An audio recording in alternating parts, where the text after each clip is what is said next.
नमस्कार मित्र हो, मी नितीन पुन्हा एकदा आपली कविता घेऊन येतोय तुमच्या समोर।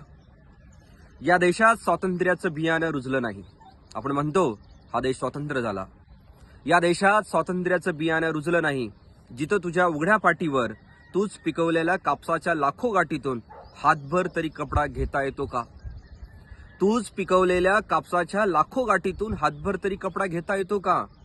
तुला अडकवलं विविध प्रकारच्या विशेषणांनी, तुला अडकवलं विविध प्रकारच्या विशेषणांनी इथल्या कवी, लेखक, विचारवंत यांनी, आणि तुझ्या गळ्यात टाकले कायद्याचे फास आणि सजवलं तुला बळी जाणाऱ्या बकऱ्यांप्रमाणे। तुझ्या गळ्यात टाकले कायद्याचे फास आणि तुला सजवलं बळी जाणाऱ्या बकऱ्यांप्रमाणे। इथल्या बुद्धिवाद्यांनी लिहिला चुकीचा इतिहास, इथल्या बुद्धिवाद्याने लिहिला चुकीचा इतिहास। तुझ्या माथी मारली अक्षरशः राजा नावाची पदवी। तुझ्याच शेतीच्या लुटीतून उभा आहे तुझ्याच शेतीच्या लुटीतून उभा आहे हा चकमकीत इंडिया, हा ताजमहाल। तुझ्याच कष्टावर उभा आहे इथं बांडगुळाचं वारुळ। तुझ्याच शेतीच्या लुटीतून उभा राहिला आहे हा समोरचा चकचकीत इंडियातला ताजमहाल।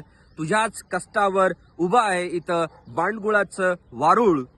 इथल्या राजकारणाची चर्चा नेहमीच तुझ्यावरती राहिली। बघ ना, इथल्या राजकारणाची चर्चा नेहमीच तुझ्यावरती राहिली।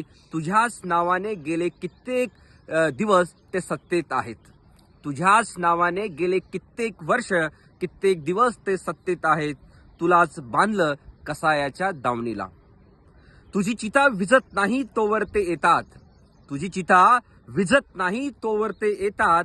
लोक तुझी राख चाळायला त्या राखेतही फिरतात या मस्तवाल लोकांचे हात, त्या राखेतही फिरतात या मस्तवाल लोकांचे हात।